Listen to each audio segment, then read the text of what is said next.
Good morning, everyone. I'm so glad to see you all here. My name is Angela, and I use she, her pronouns. I am the Chief Learning Officer on the Berkeley campus, but more importantly, today I'm your moderator for this fabulous session, and I have the pleasure of welcoming everyone to Discovering Your Ikigai, Finding Purpose in Work and Life, presented by Danielle Posa and Nicole Carline. Danielle is the co-founder of Atella Group, a management consulting firm focused on evaluating the quality and impact of human lives through work. With 14 plus years of management consulting experience, Danielle has worked with organizations across a variety of industries all over the world, and she partners with executive teams to develop and implement long-term, culturally integrated well-being strategies. Nicole has spent over her 20-year career as a highly accomplished global sales and IT executive for Fortune 500 companies. As an inspiring leader, Nicole is keen on empowering individuals to identify their superpowers, strive for excellence, and live more meaningful lives. She transforms individuals' mindsets, enables them to take action, and helps them overcome limiting beliefs. In today's session, we're going to get the opportunity to explore your life, your dreams, your career paths. This tool is a great conversation starter for you and your manager. It will help you to really share your strengths and how you use them impactfully and how you can build the most meaningful life experiences that you can. And so it's a tool for you. It's a conversation tool. It really can help you take what you learned today and bring it to life in your everyday work. So I'm so pleased to have Danielle and Nicole here with us to talk about this amazing tool, help you think about how you can start bringing it into your career and start making it really impactful for your life work. So with that, let me turn it right over to you all to get us Thank started. you so much, Angela. I really Thank appreciate you, that. Angela. And hello, everybody. I'm so excited to be here. I have just so much respect for Angela as a leader and have had multiple conversations with her. And I just feel like it's rare that you come across leaders that just genuinely are just care about their people and constantly looking for ways to kind of up level the culture and opportunities. So thanks, Angela, for having us today. And we're really excited to talk about this. First, to start, how many people have actually heard of this term, Ikigai? If you want to pop that in the chat, I'm curious. Oh, the hands. Oh, I love it. Great. You're clearly an engaged audience already. I love that. Great. Wow. I'm shocked. This is awesome. So we're going to talk a little bit about, Ikigai and really the term. We are gonna put a little bit of a different frame on it and talk about Ikigai specifically as it relates to work, but we'll get to that. But great to see that you're familiar. Just real quick, first of all, in terms of getting the most out of today, first and foremost, we want you to really give yourself permission to be present and focused. I have a feeling that with this group, you're probably pretty good at this, but Nicole and I always like to remind people in these types of sessions that this really is an opportunity for reflection. And sometimes we have to actually give ourselves permission not to multitask. I like to say, hey, these conversations don't happen very often, and this is about my life. And this is a deeper conversation. So you want to actually give yourself, that time to be able to reflect and give it some real thought.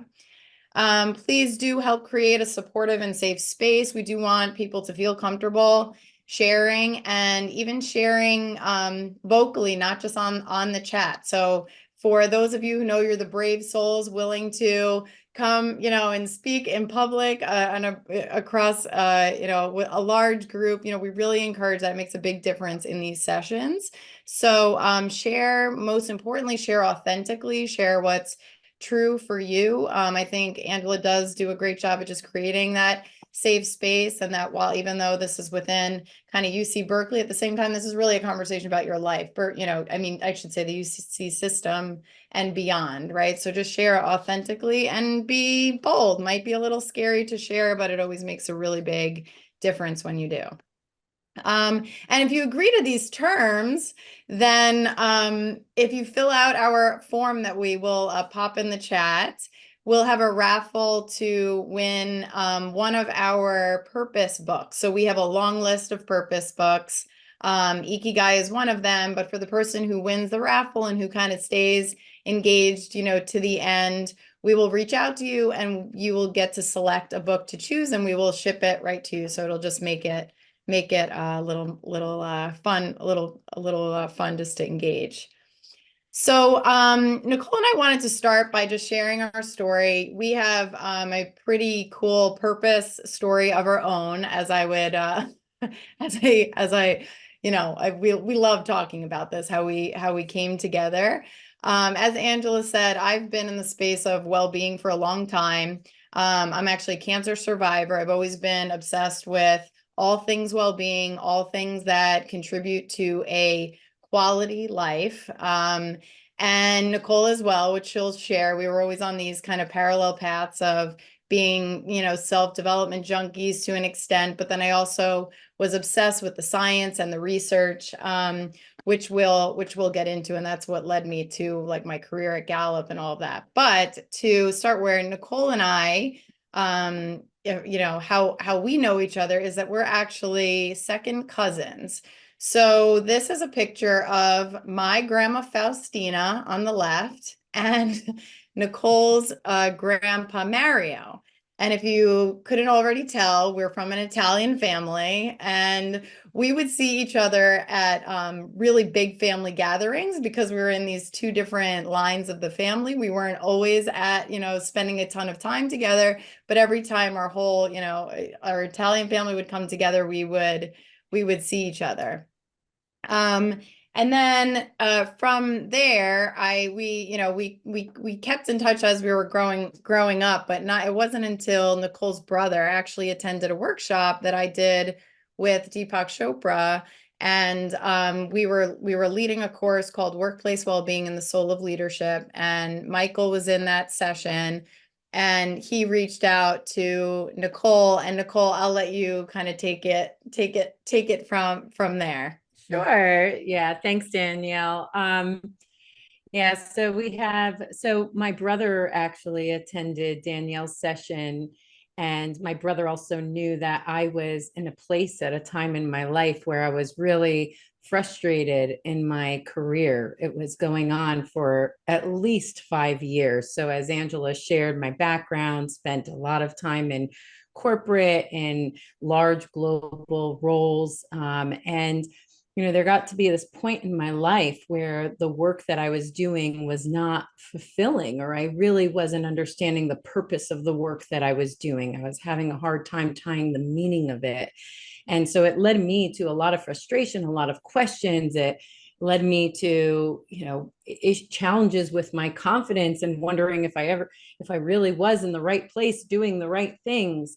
And so when my brother attended Danielle's event, they had some time to chat, and he learned that Danielle has been helping seasoned professionals in terms of getting the clarity that they need, how to leverage their strengths and their passions and really understand the type of role that they're meant to do, the type of career that would be really meaningful.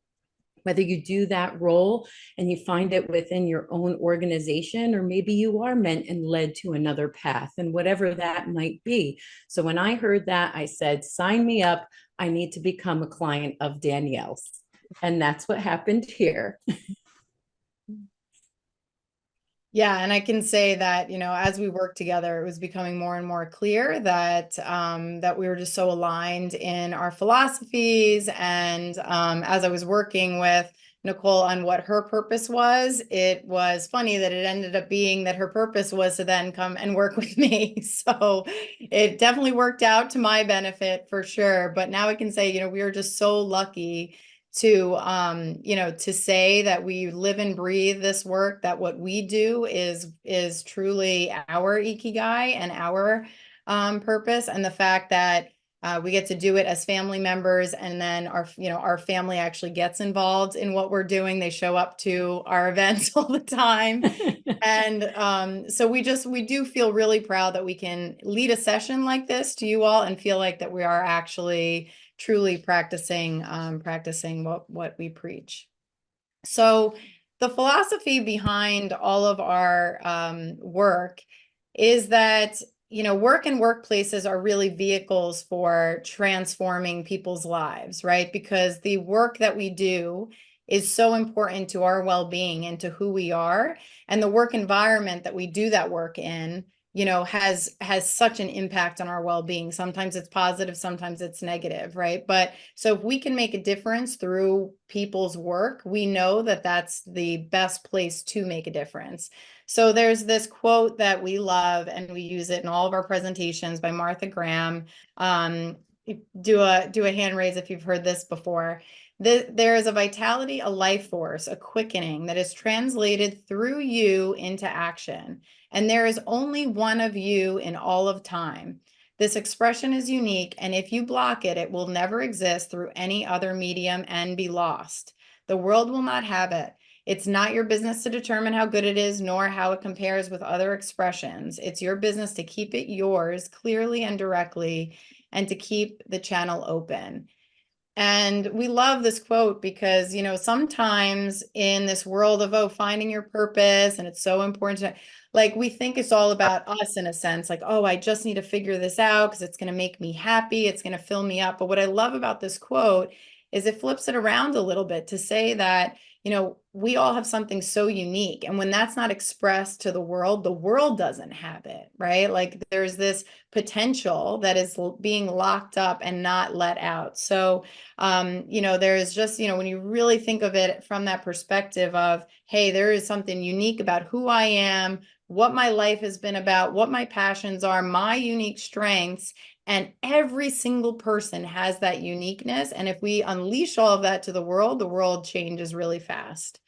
So real quick, just basically how this manifests in the work that Nicole and I do. We have a combination of, we do coaching on well-being, just more strict like well-being and happiness coaching. We have something called the Legacy Builder program, which you're going to see kind of a snippet of that today. And then advisories and workshops with organizations.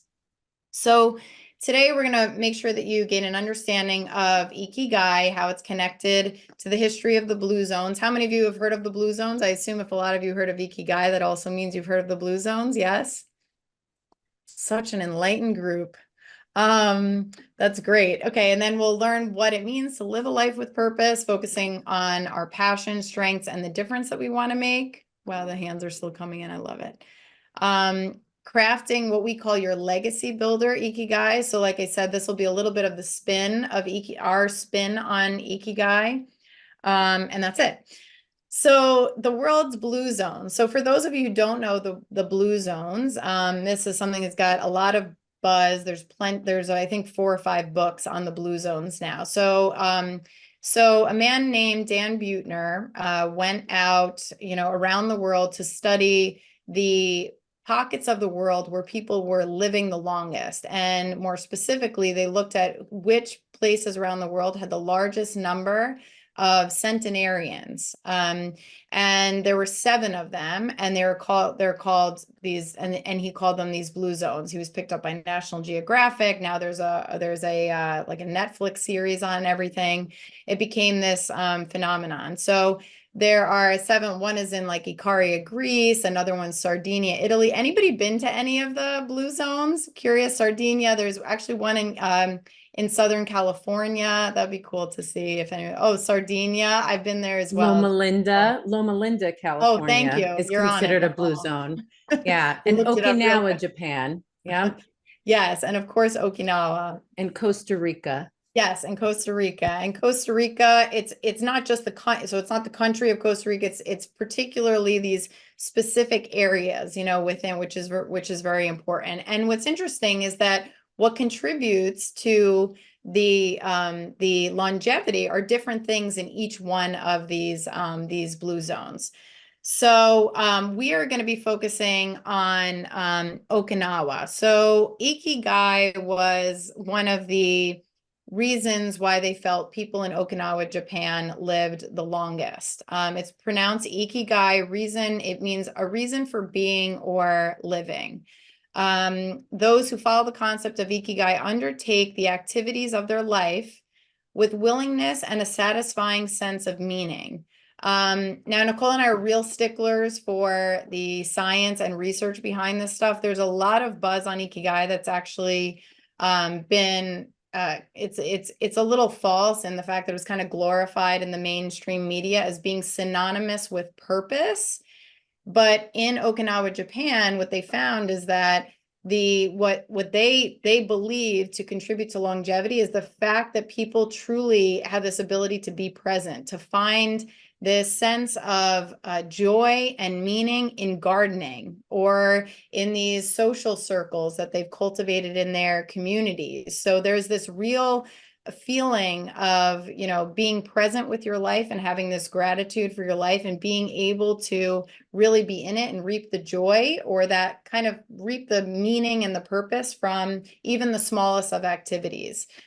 So one thing too is that as we talk about purpose can mean a lot of different things to people. It does not mean you have to be changing the whole world, solving some global problem. It's just a matter of what's authentic to you. And that's more of what the essence of Ikigai actually is.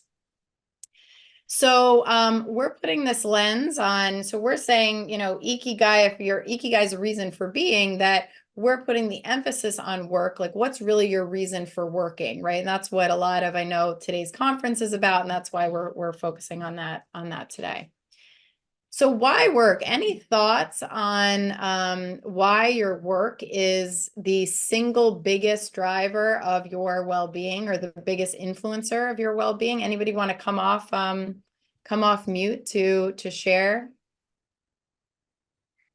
Hannah says spending the most time. Yes.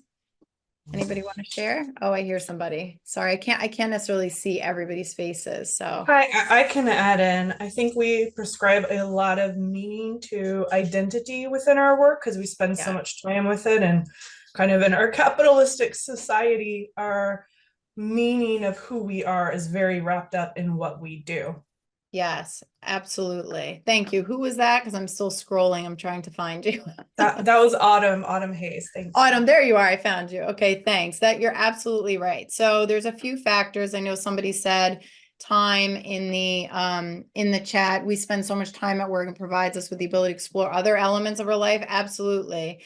So everything that you're saying. So the combination of our time, obviously sheer number of hours, that it's tied to our identity, right? Especially in the US, people often ask, it's like one of the first questions, what do you do? And if you don't have a response to that, or that you feel a sense of pride, it can have the opposite effect, where it's like it reminds you, oh, I don't feel that connected with what I do. So totally wrapped up in your identity, your sense of self-worth, also your finances, right? So to the comment about the fact that it's tied to so many other things, your social network comes out of it often. Sometimes our best friends come out of the workplace, right? And then, maybe mentors or other relationships.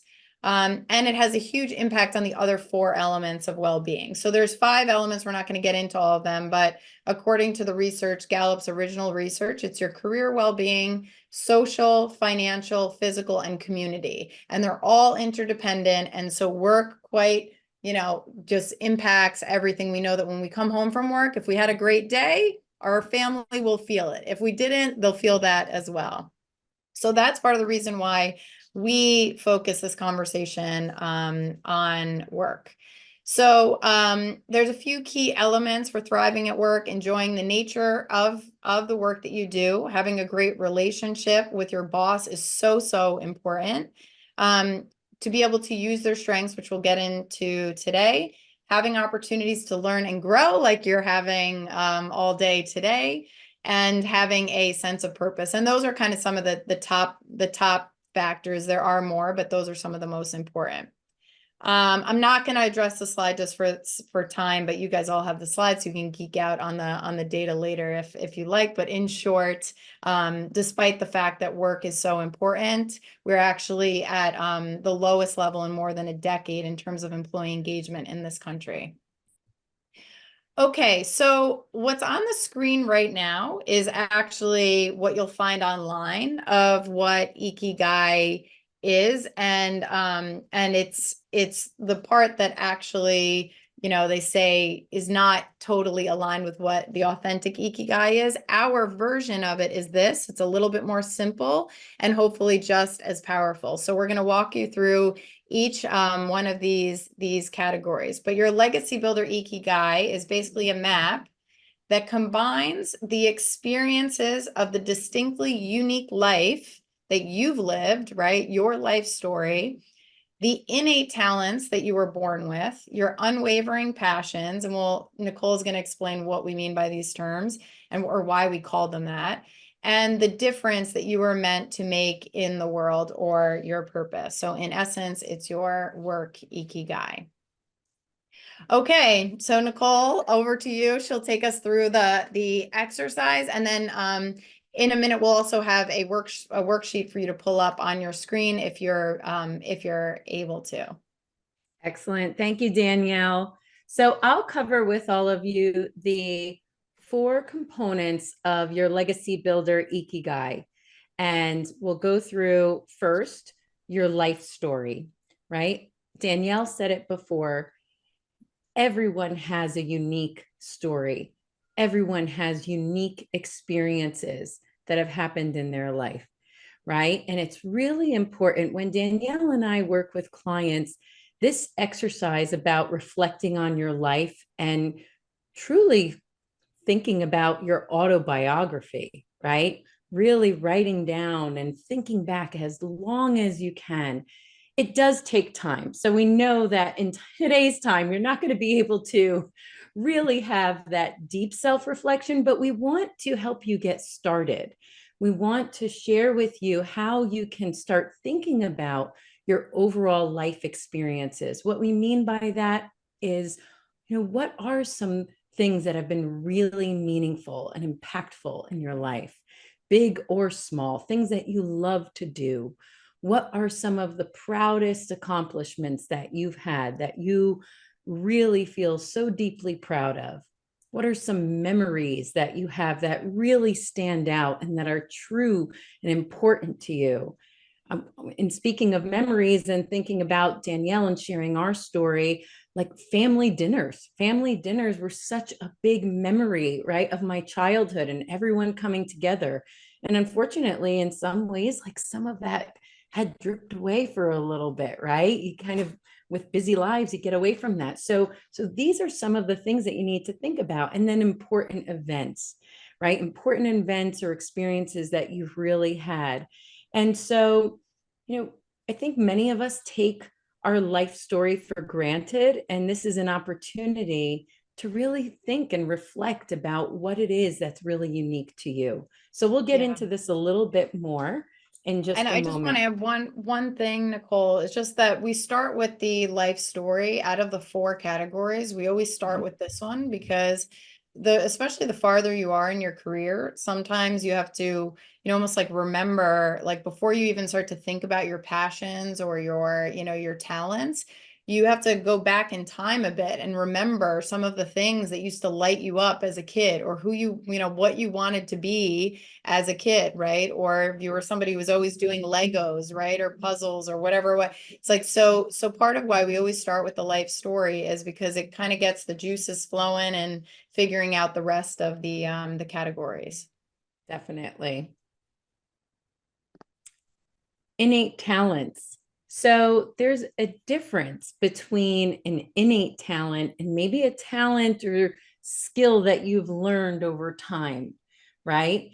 Innate talent really means something that you were born with, something that you almost cannot fail, even if you tried to do it, right? It energizes you when you use it. So we want you to think about, some of the natural ways that you think and feel about some of the talents that you have. And an example of an innate talent, and we'll go through even more examples as we go through these exercises, is, if I look at this, I had this ability to always be able to tell stories in an engaging way. And I mean, my parents would always say this to me. Even as a child, I would go up to strangers and be sharing stories with them, right? And in those moments, and I just was always very excited. But I speak with energy and enthusiasm when I think about it. And as Danielle mentioned, our talents also tend to show up in our natural strengths. And so when you look at my natural strengths, I have positivity, communication, and woo. Woo is winning others over, right? Those are 3 of my top 5. So you can see that that's a talent that then leads me to my strengths. So when I am in role using more of these talents, I feel like it energizes me. I get excited about it, just as I'm excited to be with all of you here today. So and there's research behind that, because I'm the like research junkie over here when it comes to well-being. You know, they say that people who are not using their strengths on a regular basis in their role can get burnt out in as fast as 20 hours. Whereas if you are using your strengths, you can go the full, 40-hour work week, still feeling just as energized. And it really is, it's a crazy phenomenon, because I can say that in the work that we do, I mean, I have 2 little kids. I could be like exhausted from like being up at night with a sick, and then I start working on something that I love, and energy just comes out of nowhere. It's a really crazy thing that we're built like that as human beings. So quite literally energizes you. And so you have to think about that. It's like, what are those, when it's innate like that, that's how you know it's it's an energizer, not just something that, you learned or you acquired over time. Can you hear the thunder in the background? Because no, you can't, it is so loud. I wouldn't be surprised if you all could hear it. Nope, Okay. you sound good. You want me to keep, are we on the Yeah, next one? keep going. We'll Okay. go to passions. Okay. So your unwavering passions, right? Many of us all have passions. Many of us have things that we love to do. And unwavering passions are really about the things that you can't stop thinking about, right? You want to do it in your spare time. You never want to give up on it. You want to continue doing it, continue, educating yourself about it. You want to get better at it, and you want to learn more about it. Think of yourself as if you were in a coffee shop, right? And you were around some individuals and they were talking about a subject or a topic, and you just can't help yourself but to jump in and into that conversation, even though they're complete strangers, because you get so excited. You're so passionate about that too. And you want to share that energy and those topics with them. So, so that's what a topic that like passions. popped in their mind when Nicole said that, anything that just came into your mind immediately that you just loved? Maybe just, yeah, Stephanie, if you want to just share, put that in the chat. Sewing, anti-otherization, dance, love it. Yeah. Yeah. And it's interesting how pottery, quickly that reading, probably comes to you, right? Like if you overhear that, if you overhear somebody talking about this topic, you almost like, can't help but to want to chime in. Maybe some of you even do. I know I have in those situations. Oh, I love this list. Oh, Excel, Maya, I'm going to need you. Excel, that's wonderful. That's on my list too. Nicole knows she tends Kristen, to Excel, not wow. like that. I am passionate about that, but well, we know our go-to people. And by the way, as you're populating this list, sometimes, because we've had this come up with like clients as they're writing down their like passions. Sometimes even if you can't necessarily do pottery at work, right? So what your passions, and as you start to surface these things, and you might be able to do pottery at work, but what I'm saying is that even if you can't, it says something about you. It says something about you wanting to use your hands, or that you are a more creative person, or that's how you like to express yourself. So part of, doing this analysis is realizing that just the more self-awareness you can bring forward, the more that you can pull out of yourself, it creates these like clues as to, who you are and what you care about, and, and what you love. Excellent. The last one we'll touch on before we get into our exercise here is making a difference. So a lot of folks sometimes have, this could be a little challenging for some folks when they think about the difference that they want to make, right? Because some people have a belief that, maybe it is that they want to do some global, large, make a big impact in the world. And that also can be very daunting for some others, right? Their impact, their difference that they may want to make may be in a smaller capacity, but just in the quality of what they do each and every day, right?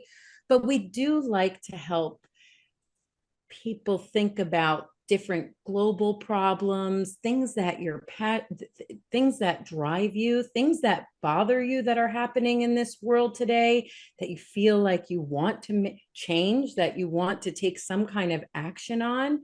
So understanding some of the context for making a difference and thinking about some of those differences that you can make is definitely what we'll dive into a little bit more.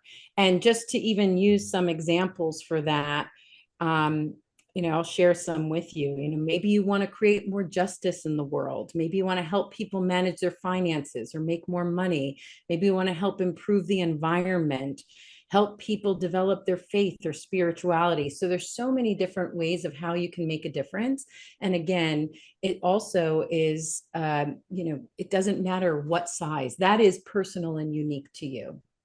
So and we'll get into some of those in the chat too, if you don't mind, if there's anything that comes, if on both sides, like Nicole said, in terms of what are some of the things that really like bother you, right? Because when something when there's an emotional reaction, whether it's positive or negative to something that's either going on in the world or your life or whatever, if there's something that just gets you super excited, that you want to make a difference in, or something that just drives you crazy, so you want to do something about it, you can't stand hearing these things. Like what are some of those topics or areas? And like Nicole said, it doesn't have to be something big. It could be making spaces more beautiful, or things to be more environmentally friendly, whatever that is.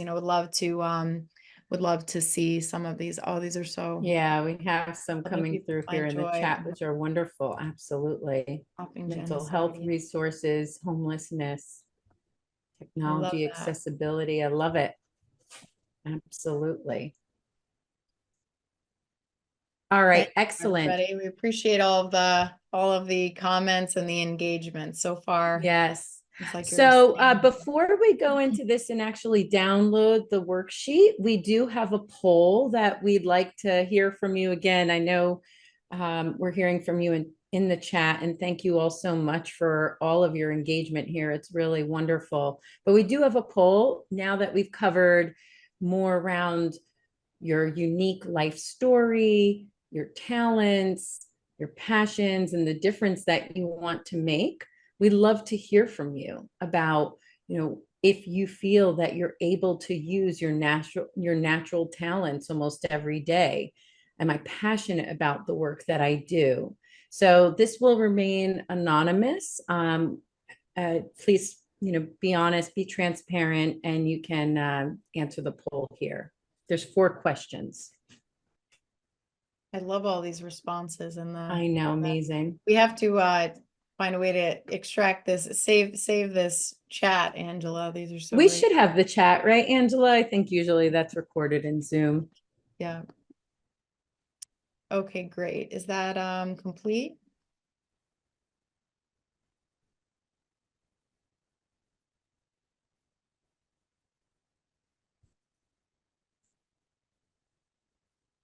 Okay, great. And Nicole, you're going through this slide, or me? Why don't you can go through this one. I'll take the next one. Okay, sounds good. So if we can just put the worksheet in the chat. Oh, it's in there? Oh, you got it. Oh, thank awesome. you. Thank you. So on this worksheet, you can use this. You don't have to use it if you are at a computer and it's easy for you. We wanted to give you that option to actually type in, and start to fill out your own Ikigai worksheet. Yes, the worksheet is editable. And when you open it up, what we want you to be able to do today is, just get this process started and be able to fill this out at a high level. But for those of you who want to go deeper in that worksheet, we have links at the bottom of each category that will take you out into an extensive exercise for each one of these categories. These are the exercises that we actually do with clients when we take them through this process. There are spreadsheets, so be aware for those who are not excited about spreadsheets. For those who are, you'll be pleasantly surprised. But we just want you to know that those are there. So in Inside Story, there's a link. Under Passions, there's a link. And then you could use those after, not now because they'll take way too long, but we just want to let you know that they're there. If you're not able to open that up, no big deal. Literally just draw these circles on a piece of paper and we're going to take some time to go through it now. So on the screen is the summary of everything that Nicole just went through. So we're going to give you about 5 minutes to think through each of these 4 categories and write this down. And, use this as your thought joggers as you kind of go through each section. So start with your story. And sometimes, people like to think of it more chronologically and kind of, start from when you were really young, as early as you can remember, and just start jotting down the memories that you've had. Some people just like to start with the most meaningful experiences or accomplishments or maybe mind map it. Some people might want to just bullet point them out a bit. So however you just wanted, the point is really to get as much out as possible and to try to remember. There's a lot of who we are that has kind of been lost, that we forgot about experiences that we've had. And it's amazing how there's just so many layers to us. So I'm going to time it. I'm going to give you about 5 minutes or so. Please stay with us. I hope you don't drop, even though we're gonna give you kind of 5 minutes of reflection. And then after we'll come back and share it a bit. Oh, and Nicole, you're gonna walk through yours as an example first. So this will help before you guys start. Let me let Nicole do that. Sure. Okay, excellent. So yeah, this is an example of my blueprint, right? And as I shared with you, I was a client of Danielle's. I was really at a loss in terms of needed to really take some more time to reflect, right? To do some self-reflection. But around my story, I always knew I loved meeting people, still love meeting new people today. I was always curious about others and their stories, loved reading and telling stories. I did lose my mom at 21 years old, so I knew life was short. That also, made me realize life is short. I have to, really appreciate every single moment in my life, right?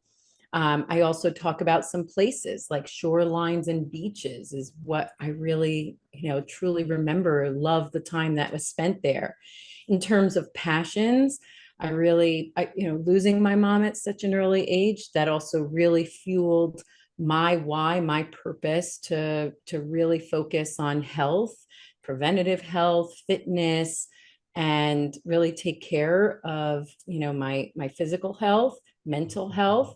I also, as Danielle shared, I love self-development work. When I was younger, I also had challenges with building my confidence, right? And so I really needed to do a lot of work in increasing and improving my confidence. And I just started to love all this self-development, community, well-being, and wellness. So those are some passions.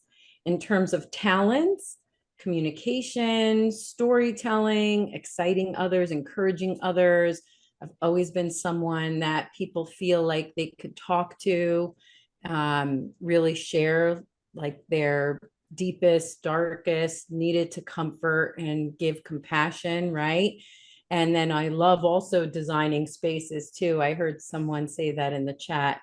And then the difference that I want to make, and that was really where Danielle and I had to, because I never thought about when I started my career, I never thought about truly the difference that I really wanted to make in some ways. I followed a path of my father's, and it was just one of those things that I went to university, I studied business and marketing, and I never really thought about how I wanted to really live a more intentional life and purpose. And that's where, now I feel like I'm really making that difference by helping others, living life with intention and purpose, creating more memorable experiences and so forth. So we just wanted to share. And then I think it's important, once you actually complete these areas, it then allows you to start developing a mission for your life.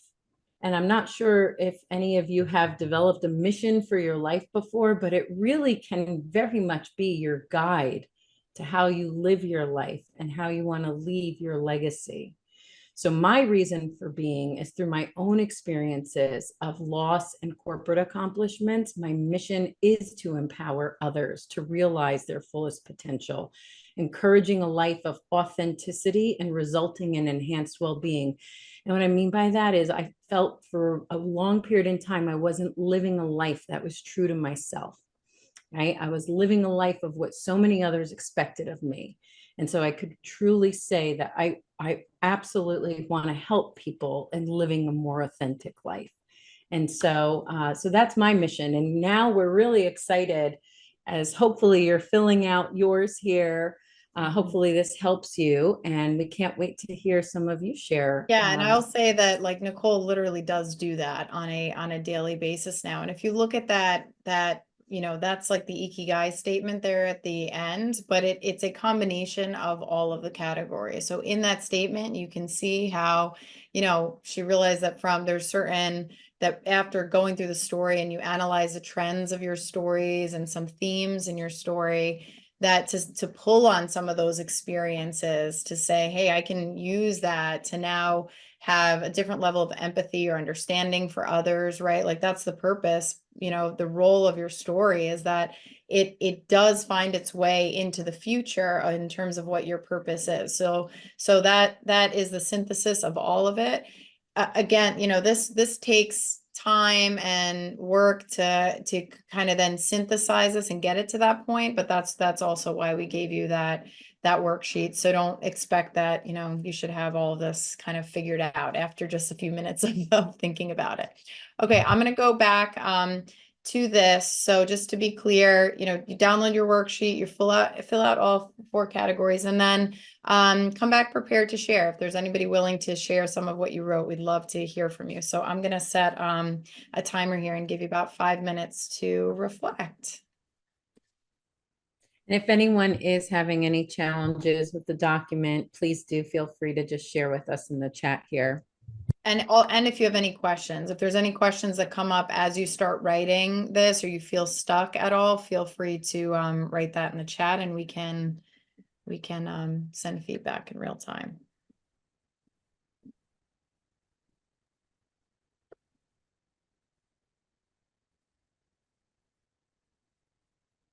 Oh, yes. I'm on the wrong page. Thank you, Erica.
Oops, sorry.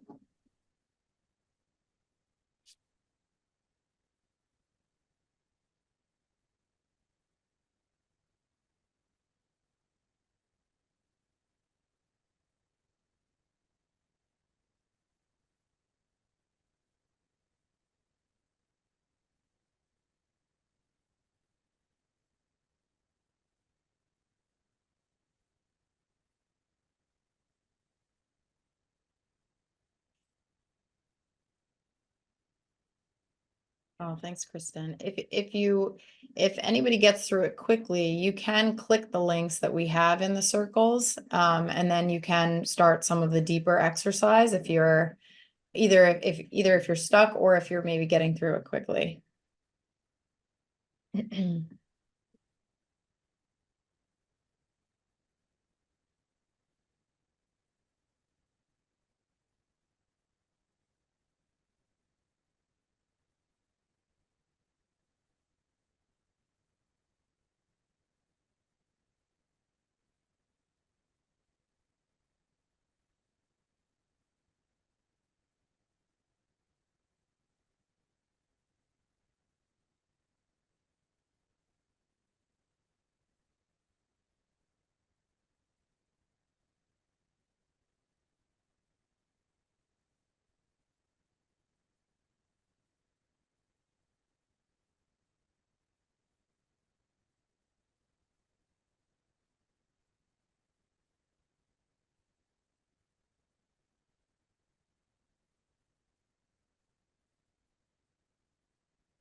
And about 1 minute left.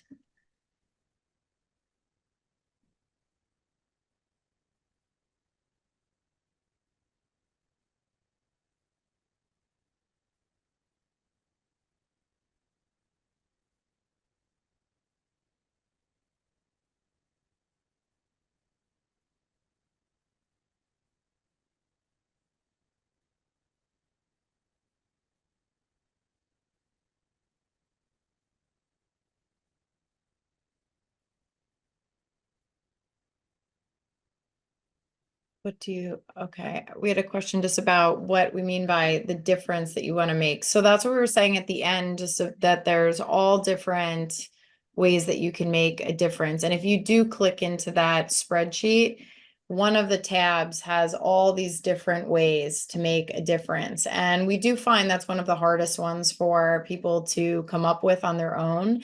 So we have all the statements to help prompt people's thinking, but that's one that we're talking about in terms of it could be difference in the environment, making places beautiful, contributing to other, coaching people, however that shows up for you. Okay, and that's time. You probably heard my timer here. So of course, take this and continue to hone it. I mean, it's literally a work in progress, like for the rest of your life, really. I mean, the thing is with Ikigai is that you can kind of get into a flow. I almost like think of it as a river, in the sense that when you start to kind of tap into that zone of really what your purpose is, it's like the current is always taking you in one direction, but the river can, change directions. But for the most part, it's kind of the same flow. So we'd love to hear from a few people. And I think what we'll do is take it one circle at a time. So if anybody is compelled to share about the first circle, about your story, we'd love to hear some of the things that you put into that circle. What are some of your most meaningful life experiences, or some of the things you're most proud of in your life? Or it could be some of the biggest challenges that you feel like have shaped you and your life and who you are. Anybody want to volunteer to share out loud for the first one? Can I go? Yes. Hi, Who's that everyone. behind you? I'm Stacy. I'm not sure if you but I think the first thing that kind of came to my mind with the story is, and I'm not sure, I feel like maybe a lot of people could relate, but being the firstborn and being the first person in my family. I come from a very typical like Latinx family, and like firstborn daughters, like there's just a sense of responsibility that you have imposed on you. And I feel like that's something that kind of makes me who I am, like for better or for worse. Like it makes me somebody who wants to help people as much as I can, but also like, that also comes with the burden of maybe being too much of a people pleaser. Like I was in a session before this one, and they were talking about how that might be like, I forgot what they referred to it as an accomplice for maybe like something that might create self-doubt or just negative actions. But I think that that's something that really makes me who I am, and it makes me somebody. I just kind of fleshing out this sheet. I really was able to see like that kind of impacts the way that I present myself at work and the way that I want to help others. But that's just a little bit of my story. Yeah, totally. Well, and first of all, I'm the firstborn and the oldest daughter as well. So I can totally relate to that. I mean, and that's the thing about these, like whatever you choose, it's just a matter of what you know, what stands out to you the most, and you know, what you feel like has shaped you the most. So absolutely. I feel like that definitely has a big influence on our lives. Anybody else? Maybe one more person in this category. Sure. Oh, Angelica has her hand up. Go ahead. Oh, I was thinking along similar lines of what I think Stacy shared. For me, I grew up in the Bay Area, and I'm Native American. Like, I'm an enrolled member of a California tribe, and I'm Mexican. And I grew up in like predominantly, even though the Bay Area is progressive, it's like predominantly white, or at least the areas that I grew up in.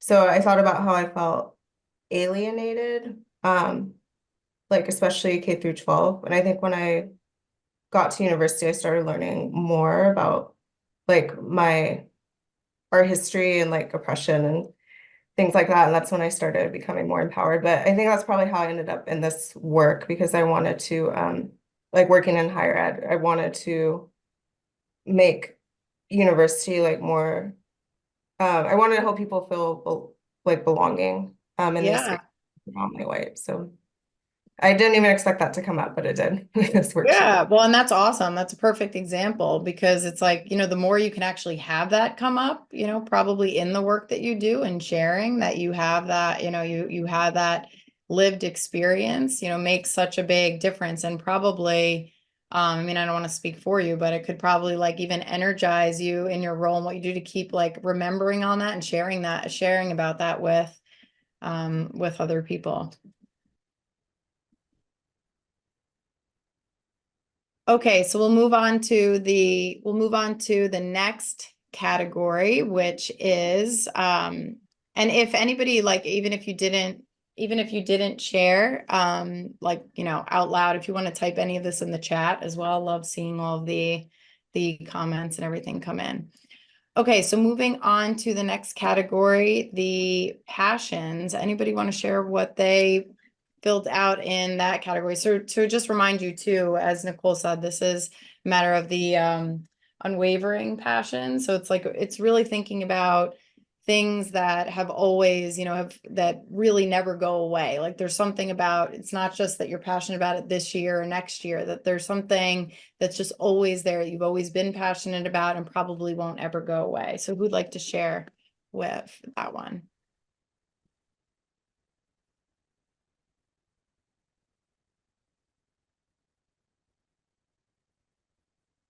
Oh, I see. Evelina. I love that name. Hi, everyone. Thank you so much. A passion that has always followed me almost. It's meeting new people and understanding their stories. I'm just fascinated with where people come from and how they got to where they are. But a lot of about what moves them and what motivates them, and maybe like the deeper stories, things that people don't tell you. I'm super passionate about finding those really, really meaningful stories about them versus the surface stuff. Yes. And as long as I can remember, I grew up in another country, and you know, this is way before cell phones or internet. Really is. I just loved being on the phone and talking to people and having that one-on-one conversation with them and just asking them questions. I just love asking questions. So that could be anything. It's like my magic sort of like wand. A profession would be like like a interviewer, right? Like an Oprah Winfrey, just Wow, put interesting. them on the seat and just one-on-one conversation and ask questions that everyone wants to know about, but has no Mhm. guts to ask. And I'll just be So that do you have a person to ask. podcast somewhere or what? Say it again. Do you have a podcast? No, I don't. But that is a, it's definitely a passion. I just love it, and I just, yeah, I light What? up when I talk about and think about even having the possibility to do that. That would actually Well, make money, obviously, right? It just won't be. yeah. Well, Not a side gig. Angela, you do have your woman here for Yeah, I was just gonna if Oh. say, you sounds see like is going to Nicole's be talking. starting a podcast or wants to share stories about students and faculty, I think Oh, Evelina is your woman here. Well, yes. that really is a great example though, because sometimes when people hear the word passion, they think of like, I don't know, sometimes people think of hobbies or they Mhm. think of something which it can be. It could be any of those things, but um it's maybe sometimes even harder to like realize that it's the nuances of what you just described. It's like that you're really actually passionate about asking questions and having deeper dialogue with people, and that there's like this curiosity, right? And the passions and talent tends to go hand in hand, that often that innate talent is present with that passion, right? Because when you're able to have that deep dialogue with people, a talent that you probably have is listening or being curious. It's like this innate talent that you're always curious, or your communication just comes right out, right? So usually like when you're in either one of those zones, they can go hand in hand, but that's a great example. I mean, but then on the flip side, I saw somebody put in the chat, cookies, seriously? I forget who it was. I just saw it come through.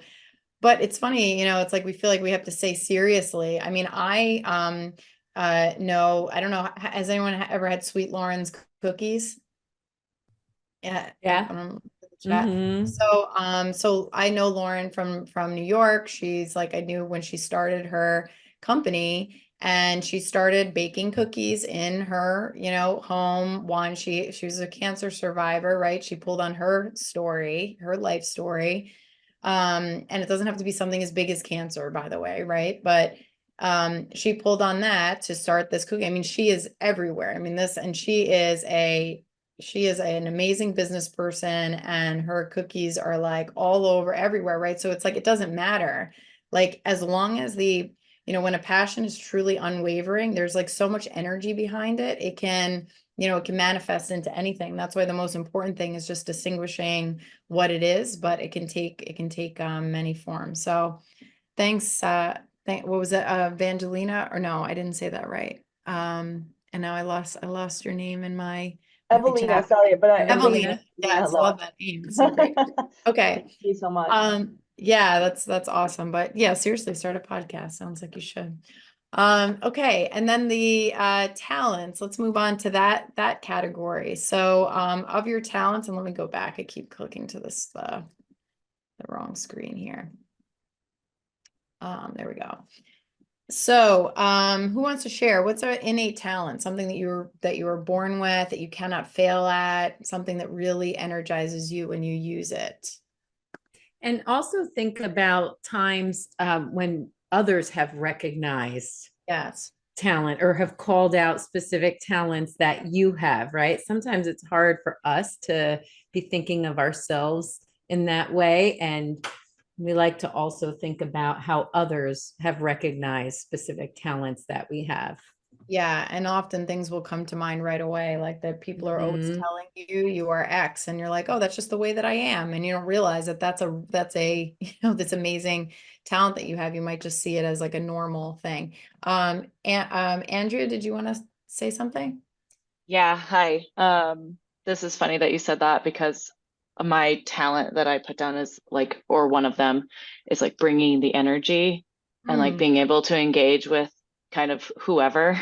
And I've recently been getting told by my colleagues like, oh, you're such a natural presenter. And I do that thing where I'm like really uncomfortable getting the compliment. But then in my head, I'm like, oh, it's not just me that's thinking that. So Right. bringing the energy, like being able to speak, like public speak, and feel comfortable doing that. I love that. But I Wonderful. love how you're calling it bring the energy Mhm. and not just public speaking, Right, because that's where you're getting to like more of the essence of right. what is truly innate, like a unique talent of yours, right? Because you could have people that are great public speakers and they don't necessarily bring the energy to like a room or to like, so that's something that's distinct about you in that sense. So I love that example. One more person for talents. And then, yeah, we're I think okay. we have Kevin. I see Kevin, Kevin has yes. his hand up. Yeah, I have a talent for listening and and getting them to talk and be comfortable with me. Just by being there. I don't do anything. I just sit there and then people will just start telling me their life stories and then they'll be start telling me, things that have happened to them and things they're frightened of and I so many times people said, it's just so easy to talk to you. You're just so calm and quiet around you. I just feel so relaxed around you. I can just tell you things that I normally wouldn't tell other people. And I just met. Yeah. And I how do love you that. feel about that, Kevin? That's great. I love that, right? Does that also make you feel good that you're that person? Yeah, because I think I've helped a lot of people deal with things just by being able to let them vent. To let Wow. I love it. Yeah, I can feel it even in just you describing it, actually. Right. I could totally see how that's the case for you. That's great. Thank you, Kevin. Thank you. Okay, so we'll move on to the last category, the difference that you want to make. So we call them contexts, right, for making a difference, or so feel free to share from any one of these bullet points, whether there is like a mission statement that you've always resonated with that you feel kind of called or inspired by, a global problem or a context. And we have that last bullet point, motivation is not needed, because that's the power of purpose. Like there's, you don't have to really motivate yourself to do something. There's almost like this natural pull that occurs when you have a sense of purpose, where you're not having to like give yourself a pep talk every day or power through anything. There's like just a natural gravitation towards something. So who wants to share about this one?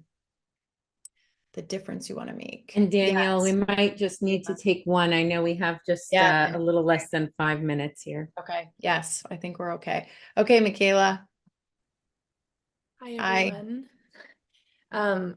When I saw this, I think the thing that I first thought of is I was at a research talk at UC Berkeley once. I work at UC Berkeley, and I heard a professor say that they're in the business of preventing hopelessness. And that really resonated with me. And I think it absolutely aligns with the difference that I want to make. And I've sort of always had a hard time voicing it, because I think that the thing that I can, motivation is not needed, like all that. What I really want to do is help people find joy. And I really want to bring joy into spaces where there isn't a lot of joy, and where there's a lot of despair. And so, yeah, I love to make people laugh. I love to make people feel like they belong. And I really, that's like what I think the difference that I want to make the most in the world is just really, helping people find joy in their life and in their bodies and all of that stuff. And I think specifically, for a long time now, I've been really interested in helping people stuck in the US prison system and helping bring joy and hope into that space, which is really, really, really deeply lacking of it. Wow, that's amazing. Wonderful. Well, I hope Wow. you wrote a lot of that down. I mean, because that's so great and so clear. So thank you for sharing that. So, thank you all for everything that you shared. I know it's not that easy to share. These are fairly vulnerable and there's a lot of people on the call. So appreciate everybody who shared, for being brave, and everything in the chat is, I can't wait to go through it after, because I know I'm missing something. So as you look through what you've written down, try to synthesize it, even if you just do a quick sentence for your Ikigai, you know, look at that and take a second just to synthesize it into something, even if it's just a rough statement for now. Just getting something on the paper is kind of a good starting point. So as you do that, I'm going to continue because I know we only have like 5 minutes here. But just to kind of wrap things up, you know, how do you really now take what we talked about today and start to integrate it both into your work and into your life? So in work, you know, obviously finding more alignment with any one of the 4 categories. Like even if you start with one category and figure out how do you use more of your natural talents in the work that you do, or how do you get into a zone where you're tapping into that passion, right? Or you're able to tie your story or your experiences into it. Just any one of those, you know, areas, if you can kind of bring that into the work that you do now, you know, you'll find that that boosts your engagement. And then looking across the organization, maybe there's you know, different groups you can be a part of, or committees, or gig opportunities, or you can come up with innovative, you know, innovative ideas that are along the lines of your passions or your talents that you can share. You can have an Ikigai meeting with your manager. You could literally take what you came up with today, use it as an opportunity to build a stronger relationship with your manager or your team. Sit around at a table and talk about some of the meaningful experiences you've had in your life, what you're most proud of, what you feel your talents are that you can bring to the table. But you literally can just like schedule a meeting, right? Called an Ikigai meeting on a calendar with your manager. If you are a manager, you know, maybe do that with your team. And then also consider recontextualizing your role to kind of leverage more of your strengths or the difference that you want to make. So there's something called job crafting, where you can actually just look at your current job and then say, how can I kind of recontextualize it and think, what's the impact that I'm really making, you know, on people, on students, on, you know, on the world at large, because of the nature of the work that I do every day.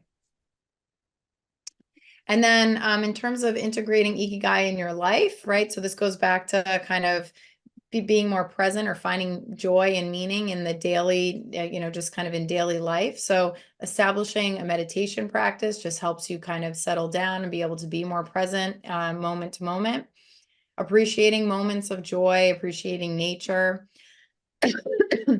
living more just like with intent, with your Ikigai in mind, just, you know, knowing this is your life, right? Like, and just living in alignment, what's true and what's true for you.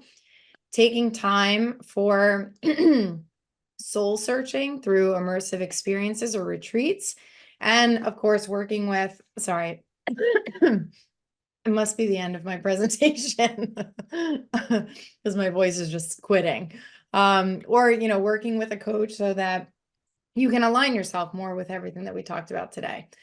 So with that, I'm going to pass it over to Nicole and Angela.